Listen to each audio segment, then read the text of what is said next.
Welcome to heavenly சமையல். நாம் இன்றைக்கி பார்க்க போகிறது கிருஷ்ணருக்கு மிகவும் பிடித்த அவல் வச்சு தான் கிருஷ்ண ஜெயந்தி ஸ்பெஷல் அவல் லட்டு.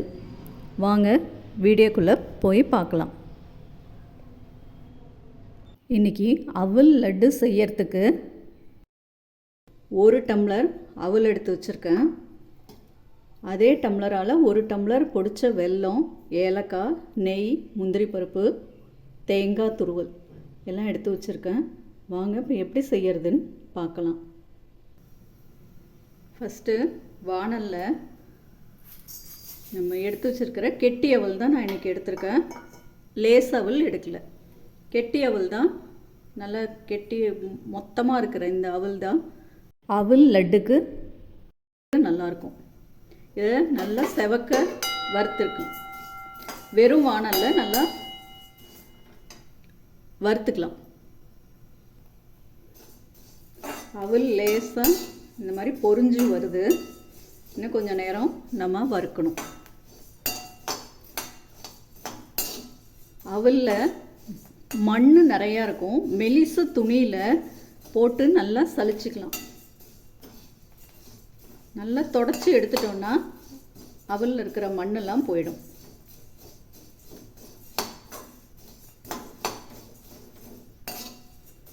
பாருங்கள், நல்லா செவந்து வந்துச்சு. இந்த ஸ்டேஜில் நம்ம எடுத்துடலாம். நம்ம அவல் நல்லா செவக்க வறுத்தாச்சு. இதை நல்லா ஆறினோடனே மிக்சியில் கொரப்பாக பொடிச்சு எடுத்துக்கலாம். இப்போ இந்த வாணலில் நெய் விட்டு கொஞ்சம் முந்திரி பருப்பை வறுத்து எடுத்துக்கலாம். முந்திரி பருப்பு வறுத்து எடுத்தாச்சு. இப்போ இந்த வாணலில் நாம் எடுத்து வச்சுருக்கிற இதால் 1 டம்ளர் அவல் எடுத்தேன். அதே 1 டம்ளர் வெல்லம்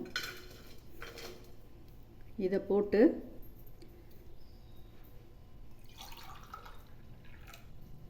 இதால் 1/2 டம்ளர்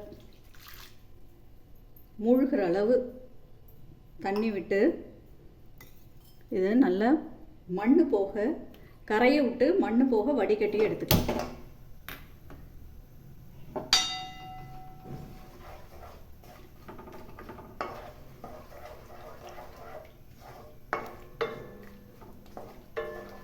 கரைஞ்ச உடனே வடிகட்டிட்டு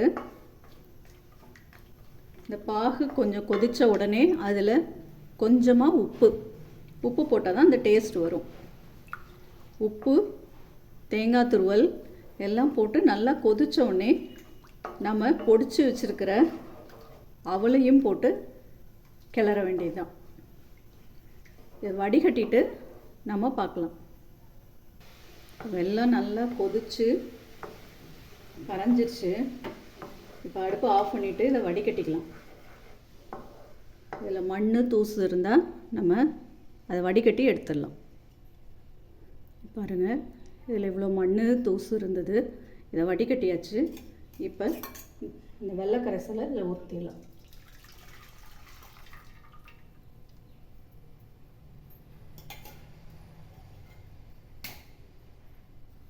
அடுப்பை ஆன் பண்ணிக்கலாம்.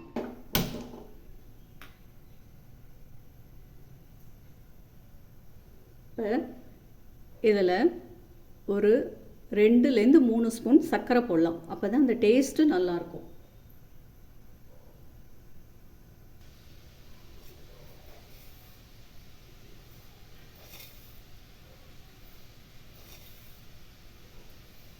நான் 3 ஸ்பூன் சர்க்கரை போட்டிருக்கேன். இதை நல்லா கிளறி விட்டுடலாம்.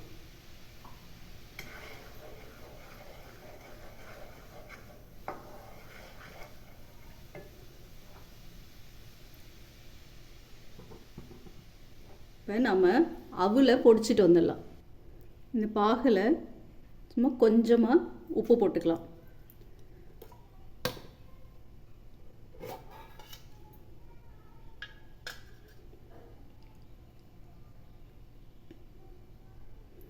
ஒரு 2 டேபிள் ஸ்பூன் அளவு தேங்காய் துருவல் போட்டுக்கலாம். இது லேசாக கொதிக்கட்டும். நம்ம அவலை இந்த மாதிரி கொரகொரப்பாக பொடிச்சு எடுத்துகிட்டு வந்தாச்சு. இதில் லேசாக தண்ணி தெளித்து நம்ம கொஞ்சமாக ஊற வைக்கலாம். ஒரு டேபிள் ஸ்பூன் அளவு தண்ணி விட்டு பாருங்கள், இந்த மாதிரி உதிரி உதிரியாக லேசாக தண்ணி தெளித்து இந்த மாதிரி பிசைஞ்சு வச்சுருக்கேன்.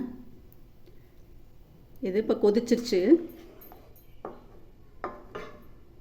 இதில் நல்லா கொதிக்கட்டும். நல்லா கொதித்தோடனே இதை கொட்டி கிண்டிட்டு ஏலக்காய் தூள், நம்ம வறுத்து வச்சுருக்கிற முந்திரி பருப்பு எல்லாம் போட்டால் அவல் லட்டு ரெடி. வாங்க, நல்லா கொதிச்சிருச்சு. இதை கொட்டி கிண்டிடலாம்.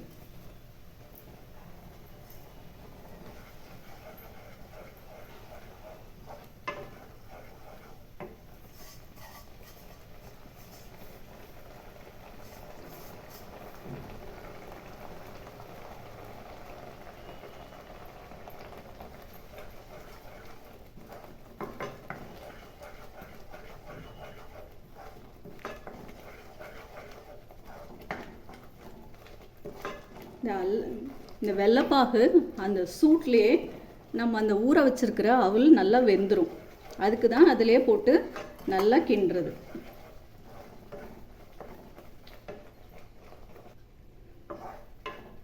இந்த வெள்ளைப்பாகை கொஞ்சம் கொஞ்சமாக இந்த அவல் இழுத்துருச்சு.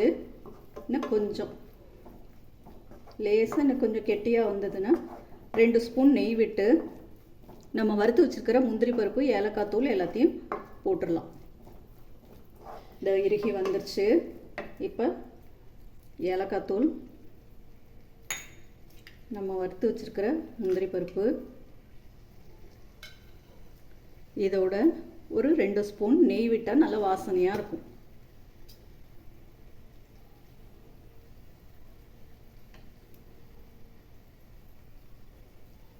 அவ்வளோதான்.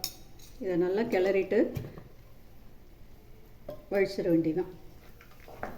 இந்த ஈரப்பதம் இன்னும் கொஞ்சம் போகிற அளவு லேசாக கிண்டிடலாம். கிண்டிட்டு அடுப்பை ஆஃப் பண்ணிடலாம்.